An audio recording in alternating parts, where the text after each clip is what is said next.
ಬೆಳಗಾವಿ ಜಿಲ್ಲೆಯ ಚಿಕ್ಕೋಡಿಯಲ್ಲಿ ಒಂದು sex scandal ಬಯಲಾಗಿದೆ. ಈ ಹಿಂದೆ ಮೈಸೂರು ಮಲ್ಲಿಗೆ, ಬೆಳಗಾವಿ ಮಲ್ಲಿಗೆ, ಭಟ್ಕಳ ಮಲ್ಲಿಗೆ ಇತ್ಯಾದಿ ಮಲ್ಲಿಗೆ ಹೆಸರಲ್ಲಿ ಹರಿದಾಡ್ತಾ ಇದ್ದಂತಹ ಸೆಕ್ಸ್ ಕ್ಲಿಪ್ಪಿಂಗ್ಗಳ ಸಾಲಿಗೆ ಈಗ ಚಿಕ್ಕೋಡಿ ಚಿಟ್ಟೆ ಸೇರ್ಪಡೆಯಾಗಿದೆ. ಚಿಕ್ಕೋಡಿ ಚಿಟ್ಟೆ ಅನ್ನೋ ಹೆಸರಿನ ಕಾಮದಾಟದ ದೃಶ್ಯಗಳು ಕೆಲವು ದಿನಗಳಿಂದ ಎಂಎಂಎಸ್ ರೂಪದಲ್ಲಿ ಓಡಾಡ್ತಾ ಇದ್ವು. 28 ವರ್ಷದ ಯುವಕ ಅನೂಪ್ ಎಂಬ ಯುವಕ 18 ವರ್ಷದ ಕಾಲೇಜು ಕನ್ಯೆಯೊಬ್ಬಳನ್ನ ಕರೆದುಕೊಂಡು ಹೋಗಿ ಅಲ್ಲಿ ನಡೆಸಿದ ಕಾಮಕೇಳಿಯ ಹಸಿ ಬಿಸಿ ದೃಶ್ಯಗಳು ಎಲ್ಲರ ಮೊಬೈಲ್ನಲ್ಲಿ ಹರಿದಾಡ್ತಿವೆ.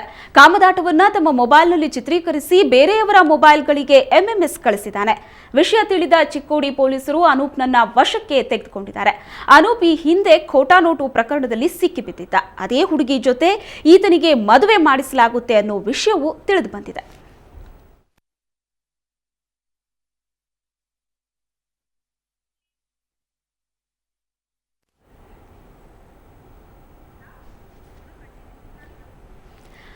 ಈ ಬಗ್ಗೆ ಹೆಚ್ಚಿನ ಮಾಹಿತಿಯನ್ನ ಪಡೆಯೋಣ ನಮ್ಮ ಪ್ರತಿನಿಧಿ ಶ್ರೀನಾಥ್ ಜೋಶಿಯಿಂದ. ಶ್ರೀನಾಥ್, ಏನಿದು ಸೆಕ್ಸ್ ಸ್ಕ್ಯಾಂಡಲ್?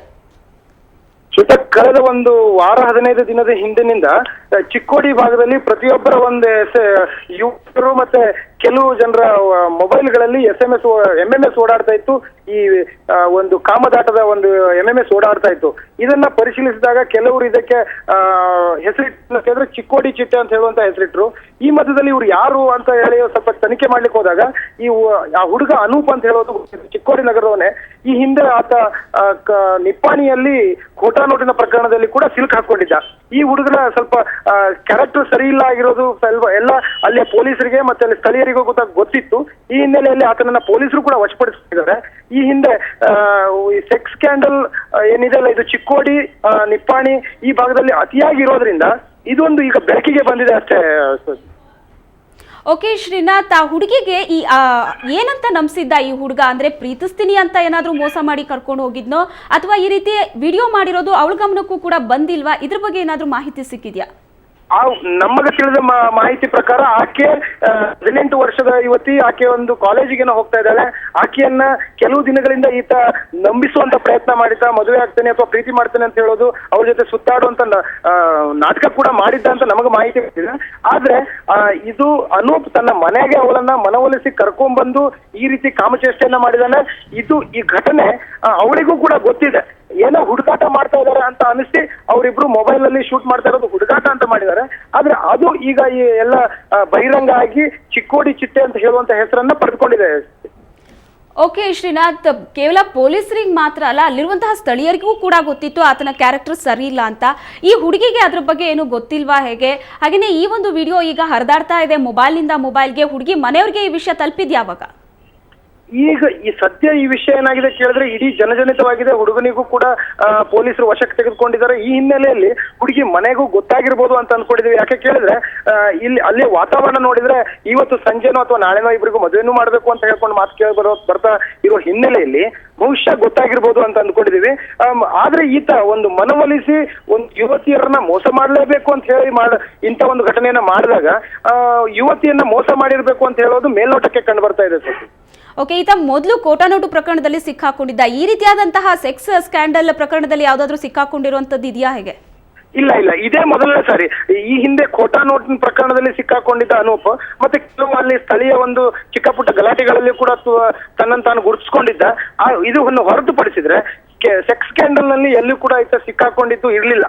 ಇವತ್ತು ಏನು ಸಿಕ್ಕಾಕೊಂಡಿದ್ದಾನೆ, ಇವತ್ತು ಏನು ಸಿಕ್ಕಾಕೊಂಡಿದ್ದು ಇದೇ ಸೆಕ್ಸ್ ಸ್ಕ್ಯಾಂಡಲ್ ಪ್ರಥಮ ಅಂತ ಹೇಳ್ಬೋದು. ಓಕೆ ಶ್ರೀನಾಥ್, ಈಗ ಮದುವೆ ಮಾಡ್ಸಕ್ ಹೊರಟಿದ್ದಾರೆ ಆ ಹುಡುಗಿನ ಅಂತ ಅಂದ್ರೆ ಮೋಸ್ಟ್ಲಿ ಹುಡುಗಿ ಮನೆಯವ್ರಿಗೆ ಈ ವಿಷಯ ಗೊತ್ತಾಗಿನೇ ಈ ರೀತಿಯಾದಂತಹ ಒಂದು ನಿರ್ಧಾರ ತಗೊಂಡಿದ್ದಾರೆ ಅಂತ. ಆದ್ರೆ ಇಷ್ಟೊಂದೆಲ್ಲ ಅವಾಂತರ ಆದ್ಮೇಲೆ ಅದೇ ಹುಡುಗನ ಜೊತೆ ಮದುವೆ ಮಾಡಿಸೋದು ಎಷ್ಟು ಮಟ್ಟಿಗೆ ಸರಿ? ಇದ್ರ ಬಗ್ಗೆ ಏನಾದ್ರೂ ಅವ್ರ ಮನೆ ಕಡೆಯವರು ಪ್ರತಿಕ್ರಿಯೆ ಕೊಟ್ಟಿರೋದಾಗ್ಲಿ ಅಥವಾ ಮಾತನಾಡಿರೋದು ನಿಮ್ಮ ಗಮನಕ್ಕೆ ಏನಾದ್ರೂ ಬಂದಿದ್ಯಾ? ಇಲ್ಲ, ನಮ್ಮ ಗಮನಕ್ಕೆ ಯಾರು ಬಂದಿಲ್ಲ. ಇದ್ರವರೆಗೂ ಯಾವ್ದು ಮಾಧ್ಯಮದ ಮುಂದೂ ಕೂಡ ಬಂದಿಲ್ಲ. ಪೊಲೀಸ್ ಮೂಲದ ಪ್ರಕಾರ ಮಾತ್ರ ನಮಗೆ ಖಾತ್ರಿ ಆಗೋದೇನು ಕೇಳಿದ್ರೆ ಇವ್ರಿಬ್ಬರನ್ನ ಮದುವೆ ಮಾಡ್ತಾ ಇದಾರೆ ಅಂತ ಹೇಳಿ. ಒಂದ್ ವೇಳೆ ಇವ್ರಿಬ್ಬರನ್ನ ಮದುವೆ ಮಾಡದೇ ಇದ್ದಂತ ಸಂದರ್ಭದಲ್ಲಿ ಈಗಾಗಲೇ ಇದೆಲ್ಲ ಒಂದು ಜಗಜ್ಜಾಹಿರ ಆಗ್ಬಿಟ್ಟಿದೆ ಇವರ ಒಂದು ಕಾಮ ಕೇಳಿ. ಇದ್ರ ಮುಂದಿನ ಜೀವನ ಕೂಡ ಹೇಗಪ್ಪ ಅಂತ ಹೇಳುವಂತ ಪ್ರಶ್ನೆ ಎಲ್ಲರ ಮುಂದೆ ಇರೋದ್ರಿಂದ ಇವ್ರಿಬ್ಬರನ್ನ ಮದುವೆ ಮಾಡಿಸಿದ್ರೇನೆ ಸರಿ ಅಂತ ಹೇಳೋದು ಸಮಾಜದ ಆ ಭಾಗದ ಜನ ಆಡ್ಕೋತಾ ಇರೋದ್ರಿಂದ ಇವ್ರಿಬ್ಬರನ್ನ ಮದುವೆ ಮಾಡ್ಬೇಕು ಅಂತ ಹೇಳೋ ತೀರ್ಮಾನಕ್ಕೆ ಅಲ್ಲಿ ಬಂದಿದ್ದಾರೆ ಅಂತ ಹೇಳೋದು ಮಾಹಿತಿ ನಮಗೆ ಬರ್ತಾ ಇದೆ. ಓಕೆ, ಅಲ್ಲಿ ಪೊಲೀಸರು ಏನ್ ಹೇಳ್ತಾರೆ ಅಂದ್ರೆ ಇಂತಹ ಕಾಮದಾಟಕ್ಕೆ ಬ್ರೇಕ್ ಹಾಕೋ ನಿಟ್ಟಿನಲ್ಲಿ ಬೇರೆ ಏನಾದ್ರೂ ಕ್ರಮ ಕೈಗೊಳ್ತೀವಿ ಅಂತ ಪೊಲೀಸರು ಹೇಳಿದಾರಾ? ಅಲ್ಲಿ ಈಗ ಪೊಲೀಸರು ಕೂಡ ಇದ್ರ ಬಗ್ಗೆ ತನಿಖೆ ಮಾಡ್ತಾ ಇದ್ದಾರೆ. ಮತ್ತೆ ಇನ್ನೆಲ್ಲಾದ್ರೂ ಈ ತರದ ಘಟನೆಗಳು ನಡೀತಾ ಇವೆಯೋ ಏನು ಅಂತ ಹೇಳೋದನ್ನ ನೋಡ್ತಾ ಇದ್ದಾರೆ. ಇನ್ನೊಂದು ವೇಳೆ ಈ ರೀತಿ ಘಟನೆಗಳೆಲ್ಲಾರು ಬಂದ್ರೆ ಅಥವಾ ಇದನ್ನೇ ಒಂದು ಬೇಸ್ ಆಗಿ ಇಟ್ಕೊಂಡು ಈ ರೀತಿ ಘಟನೆಗಳು ನಡೆದೇ ಇರುವಂತೆ ಕ್ರಮ ಕೈಗೊಳ್ತೀವಿ ಅಂತ ಹೇಳೋ ಒಂದು ಮಾತನ್ನು ಕೂಡ ಅವರು ನಮಗೆ ಅನ್ಅಫಿಷಿಯಲ್ ಆಗಿ ಹೇಳಿದ್ದಾರೆ. ಓಕೆ, ಆಕೆ ಕೂಡ ಚಿಕ್ಕ ಹುಡುಗಿ, 18 ವರ್ಷದ ಹುಡುಗಿ. ಹಾಗಾಗಿ ಇದು ಆ ಕಡೆ ಮಾತ್ರ ಅಲ್ಲ, ಇಡೀ ಕರ್ನಾಟಕ ಎಲ್ಲರಿಗೂ ಕೂಡ ಇದೊಂದು ಮಾದರಿ ಆಗಿರ್ಬೇಕು. ಯಾಕಂದ್ರೆ ಇಂತಹ ಒಂದು ಕೆಲಸಕ್ಕೆ ಕೈ ಹಾಕಿದ್ರೆ ಈ ರೀತಿಯಾದಂತಹ ಒಂದು ಫಲಿತಾಂಶ ಬರುತ್ತೆ ಅನ್ನೋದು ಎಲ್ರಿಗೂ ಕೂಡ ಇದೊಂದು ಪಾಠ ಇದ್ದ ಹಾಗೆ. ಇದ್ರ ಬಗ್ಗೆ ಬೆಳಗಾವಿ ಜನ ಚಿಕ್ಕೋಡಿಯಲ್ಲಿ ಏನ್ ಹೇಳ್ತಾರೆ? ಖಂಡಿತವಾಗಿಯೂ ಇದು ಒಂದು ಬೇಸ್ ಆಗಿಟ್ಕೊಂಡು ಈ ರೀತಿಯ ಒಂದು ಕರ್ಮಕಾಂಡಗಳು ನಡಿಬಾರದು.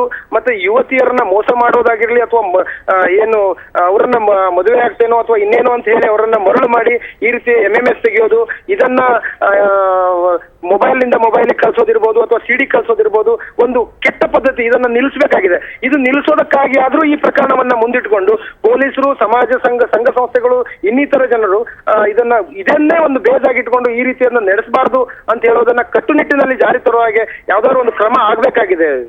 ಓಕೆ, ಈ ವಿಡಿಯೋ ರೆಕಾರ್ಡ್ ಆಗಿದ್ ಯಾವಾಗ, ಇದು ಬಯಲಾಗಿದ್ ಯಾವಾಗ? ಕಳೆದ ಒಂದು ವಾರದಿಂದ ಇದು ಚಿಕ್ಕೋಡಿ ಭಾಗದಲ್ಲಿ ಎಲ್ಲರ ಮೊಬೈಲ್ಗಳಲ್ಲಿ ಓಡಾಡ್ತಾ ಇದೆ. ಬಹುಶಃ ಇದೊಂದು 15 ದಿನದ ಹಿಂದೆ ರೆಕಾರ್ಡ್ ಆಗಿರಬಹುದು. ಇದು ಆ ಹಿಂದಿನ ಸನ್ನಿವೇಶಗಳನ್ನೆಲ್ಲ ನೋಡಿದಾಗ ಇದು ಅನೂಪ್ ತನ್ನ ಮನೆಯಲ್ಲೇ ಕರೆದು ಮಾಡಿಸ್ಕೊಂಡಿದ್ದ ಅಂತ ಹೇಳೋದು ಕೂಡ ಚಿಕ್ಕೋಡಿ ಜನ ಹೇಳ್ತಾ ಇದ್ದಾರೆ. ಓಕೆ, ಅನೂಪ್ನ ಬಗ್ಗೆ ಆತನ ಸ್ನೇಹಿತರಾಗಿರ್ಬೋದು ಅಥವಾ ಆತನ ಸುತ್ತಮುತ್ತಲು ಇರೋರು ಅವರು ಏನ್ ಹೇಳ್ತಾರೆ? ಅನೂಪ್ನ ಬಗ್ಗೆ ಇದುವರೆಗೂ ಅವನ ಸ್ನೇಹಿತರನ್ನ ನಾವು ಯಾರನ್ನು ಮಾತಾಡಿಸಿಲ್ಲ. ಯಾಕೆಂದ್ರೆ ಅವನ ಸ್ನೇಹಿತರು ಯಾರು ಏನು ಅಂತ ಹೇಳೋದು ನಮಗೆ ಇನ್ನುವರೆಗೂ ಮಾಹಿತಿ ಆಗ್ತಾ ಇಲ್ಲ. ಆದ್ರೆ ಒಂದು ಮಾಹಿತಿ ಆಗ್ತಾ ಇದೆ, ಏನು ಕೇಳಿದ್ರೆ ಆತನ ನಡವಳಿಕೆ ಸರಿ ಇರಲಿಲ್ಲ. ಆತ ಹಿಂದೆ ಒಂದು ಕೋಟಾ ನೋಟಿನ ಪ್ರಕರಣದಲ್ಲಿ ಸಿಕ್ಕಾಕೊಂಡಿದ್ದಿರ್ಬೋದು ಅಥವಾ ಸ್ಥಳೀಯ ಸಣ್ಣ ಪುಟ್ಟ ಚಿಕ್ಕ ಪುಟ್ಟ ಗಲಾಟೆಗಳಲ್ಲಿ ತನ್ನನ್ನು ತಾನು ಗುರುತಿಸಿಕೊಂಡಿದ್ದಿರ್ಬೋದು. ಪೊಲೀಸರು ಅವನ ಮೇಲೆ ಕಣ್ಣಿಟ್ಟಿರೋದಿರ್ಬೋದು. ಇದೆಲ್ಲವನ್ನ ನೋಡಿದಾಗ ಈ ಅನೂಪ್ ಹೇಳೋ ವ್ಯಕ್ತಿ ಏನಿದ್ದಾನೆ, 28 ವರ್ಷದ ಅನೂಪ್ ಹೇಳುವನು, ಸ್ವಲ್ಪ ಎಲ್ಲರಂತೆ ಅಲ್ಲ, ಸ್ವಲ್ಪ ವಿಭಿನ್ನವಾಗಿದ್ದ. ತನ್ನ ಕ್ರೈಮ್ ಲಿಸ್ಟ್ ಅಲ್ಲಿ ತನ್ನನ್ನು ತಾನ ಹೆಸರು ಮಾಡಿಸ್ಕೊಂಡಿದ್ದ ಅಂತ ಹೇಳ್ಬೋದು. ಖಂಡಿತ ಶ್ರೀನಾಥ್, ಈ 18 ವರ್ಷದ ಹುಡುಗಿ ಏನಿದ್ದಾಳೆ, ನಿಜವಾಗ್ಲೂ ಇದು ಅತಿ ಚಿಕ್ಕ ವಯಸ್ಸು. ಈ ವಯಸ್ಸಲ್ಲಿ ಇಂತಹ ತಪ್ಪುಗಳು ಮಾಡೋದು ಸಹಜ. ಆದರೆ ತಪ್ಪು ಇಷ್ಟು ದೊಡ್ಡ ಮಟ್ಟದಾಗಿದೆ ಅಂದರೆ ಈ ಒಂದು ತಪ್ಪಿನಿಂದ ಹುಡುಗಿ ಮಾತ್ರ ಅಲ್ಲ, ಹುಡುಗಿ ಮನೆಯವರು, ಅವಳು ಓದ್ತಾ ಇರುವಂತಹ ಸಂಸ್ಥೆ ಆಗಿರ್ಬೋದು, ಎಲ್ಲರೂ ಕೂಡ ಒಂದು ತಲೆ ತಗ್ಸುವಂಥದ್ದು. ಸೊ ಇದಕ್ಕೆ ಕಡಿವಾಣ ಹಾಕುವ ನಿಟ್ಟಿನಲ್ಲಿ ಪೊಲೀಸರ ದಿಟ್ಟ ಹೆಜ್ಜೆ ಏನಿರುತ್ತೆ ಮುಂದೆ? ಖಂಡಿತವಾಗಿ ಇದು ಏನು ಇವತ್ತು MMS ಏನು ಹೊರಗಡೆ ಬರ್ತಾ ಇದೆ, ಜನರಲ್ಲಿ ನೋಡ್ತಾ ಇದ್ದಾರೆ, ಜನ ಇದನ್ನ ನೋಡ್ತಾ ಇದ್ದಾರೆ. ತತ್ಕ್ಷಣವಾಗಿ ಚಿಕ್ಕೋಡಿ ಪೊಲೀಸರು ಅನೂಪ್ನ ವಶಕ್ಕೆ ತೆಗೆದುಕೊಂಡಿದ್ದಾರೆ. ಈ ವಶಕ್ಕೆ ತೆಗೆದುಕೊಂಡು ತನಿಖೆ ಮಾಡಿದ್ದಾರೆ. ಇನ್ನೂ ಕೂಡ ತನಿಖೆ ಮುಂದುವರೆದಿದೆ. ಈಗ ಸದ್ಯ ಅನೂಪ್ ಪೊಲೀಸರ ವಶದಲ್ಲೇ ಇದ್ದಾನೆ. ಈ ರೀತಿ ಮತ್ತೇನನ್ನಾದ್ರೂ ಮಾಡಿದಾನೋ ಅಥವಾ ಅವನ ಹಿನ್ನೆಲೆಯಲ್ಲಿ ಅವನ ಮೊದಲೇ ಕ್ರೈಮ್ ಲಿಸ್ಟ್ ನಲ್ಲಿ ಹೆಸರಿರುವಂತ ವ್ಯಕ್ತಿ ಈ ರೀತಿಯಿಂದ ಮತ್ತೇನಾದ್ರೂ ಅಥವಾ ಬೇರೆ ಬೇರೆ ಸೆಕ್ಸ್ ಸ್ಕ್ಯಾಂಡಲ್ ಅಲ್ಲಿ ಭಾಗ ಆಗಿದಾನೋ ಅಥವಾ ಅದು ನಮಗಿನ್ನು ಬೆಳಕಿಗೆ ಬರದೇ ಇರಬಹುದು ಅಂತದನ್ನ ಕೂಡ ತನಿಖೆ ಮಾಡ್ತಾ ಇದ್ದಾರೆ. ಈ ಎಲ್ಲ ಹಿನ್ನೆಲೆಯಲ್ಲಿ ಒಂದು 18 ವರ್ಷದ ಯುವತಿಯನ್ನ ಎಲ್ಲೋ ಒಂದು ಕಡೆಗೆ ತನ್ನನ್ನು ತಾನು ಮರುಳಾಗಿ ಸಮಾಜ ವಿದ್ರೋಹಿಯ ಕೈಯಲ್ಲಿ ಸಿಕ್ಕಾಕೊಂಡು ಈ ರೀತಿ ಒಂದು ಘಟನೆಗೆ ಪಾತ್ರರಾಗಿದ್ದಾಳೆ ಅಂತ ಹೇಳೋದು ಸಮಾಜ ತಲೆ ತಗ್ಗಿಸುವಂತದ್ದು ವಿಷಯ. ಇದ್ರ ಜೊತೆಗೆ ಈ ಸಮಾಜದಲ್ಲಿರುವಂತ ಒಂದು ಪ್ರಧಾನ ವಾಹಿನಿಯಲ್ಲಿರುವಂತ ಕೆಲವು ಮಾಧ್ಯಮಗಳಿರ್ಬೋದು ಅಥವಾ ಪೊಲೀಸರು ಇರ್ಬೋದು, ಜನಪ್ರತಿನಿಧಿಗಳು ಇತ್ಯಾದಿ ಜನರೆಲ್ಲ ಇದನ್ನ ಬಹಳ ಕಠಿಣವಾಗಿ ಈ ಒಂದು ಘಟನೆಯನ್ನ ತೆಗೆದುಕೊಂಡು ಮುಂದಿನ ದಿನಗಳಲ್ಲಿ ಇಂಥ ಒಂದು ಅಮಾನವೀಯ ಕೃತ್ಯ ನಡೆಯದೇ ಇರುವಂತೆ ಮಾಡೋದಕ್ಕಾಗಿ ಕ್ರಮ ಕೈಗೊಳ್ಳೋದು ಬಹಳ ಮುಖ್ಯವಾಗಿದೆ ಅಂತ ಹೇಳುವಂತ ಮಾತು ಈ ಸಾಮಾನ್ಯವಾಗಿ ಈ ಕಡೆ ಕೇಳಿ ಬರ್ತಾ ಇದೆ. ಓಕೆ, ಧನ್ಯವಾದಗಳು ಶ್ರೀನಾಥ್ ನಿಮ್ಮೆಲ್ಲ ಮಾಹಿತಿಗಾಗಿ. ಒಟ್ಟಾರೆ 18 ವರ್ಷದ ಕನ್ಯೆಯ ಜೊತೆ ನಡೆಸಿದಂತಹ ಕಾಮಪುರಾಣ ಈಗ ಬಟಾಬಯಲಾಗಿದೆ. ಬೆಳಗಾವಿಯ ಚಿಕ್ಕೋಡಿಯಲ್ಲಿ ನಡೆದಿರುವಂತಹ ಘಟನೆ ಇದು. ಚಿಕ್ಕೋಡಿ ಚಿಟ್ಟೆ ಅಂತಲೇ ಈ ಹೆಸರಿನ ಕ್ಲಿಪ್ಪಿಂಗ್ಸ್ ಈಗ ಬೆಳಗಾವಿಯಲ್ಲಿ ಮೊಬೈಲ್ನಿಂದ ಮೊಬೈಲ್ಗೆ ಹರಿದಾಡ್ತಾ ಇದೆ. ಒಟ್ಟಾರೆ ಇಷ್ಟು ಚಿಕ್ಕ ವಯಸ್ಸಿನಲ್ಲೇ ಇಂತಹ ಒಂದು ಅಪರಾಧವನ್ನ ಮಾಡಿರೋದು ನಿಜವಾಗ್ಲೂ ಇದು ಎಲ್ಲರನ್ನ ಕೂಡ ಕಂಗಾಲಾಗಿಸಿದೆ. ಇಂತಹ ಒಂದು ತಪ್ಪಾಗಿರೋದು ಇದು ಇಡೀ ಸಮಾಜದಲ್ಲಿ ಎಲ್ಲರೂ ಕೂಡ ಒಂದು ರೀತಿಯಾದಂತಹ ಅಲರ್ಟ್ ಆಗಿರಬೇಕಾದಂತಹ ಅಂಶ. ಯಾಕಂದರೆ ಇಷ್ಟು ಚಿಕ್ಕ ಮಕ್ಕಳು ಈ ಹಂತದಲ್ಲೇ ದಾರಿ ತಪ್ತಾ ಇದ್ದಾರೆ. ಇವರನ್ನ ಈ ಹಂತದಲ್ಲೇ ಕಡಿವಾಣ ಹಾಕಬೇಕು. ಈ ರೀತಿಯ ತಪ್ಪುಗಳು ಇನ್ನು ಮುಂದೆ ಆಗದೇ ಇರೋ ಥರ ಪೊಲೀಸ್ ಇಲಾಖೆಯೇ ಆಗಿರ್ಬೋದು, ಸಮಾಜದ ಹಿರಿಯರೇ ಆಗಿರ್ಬೋದು, ಸೂಕ್ತವಾದ ಕ್ರಮವನ್ನು ಕೈಗೊಳ್ಳಬೇಕು.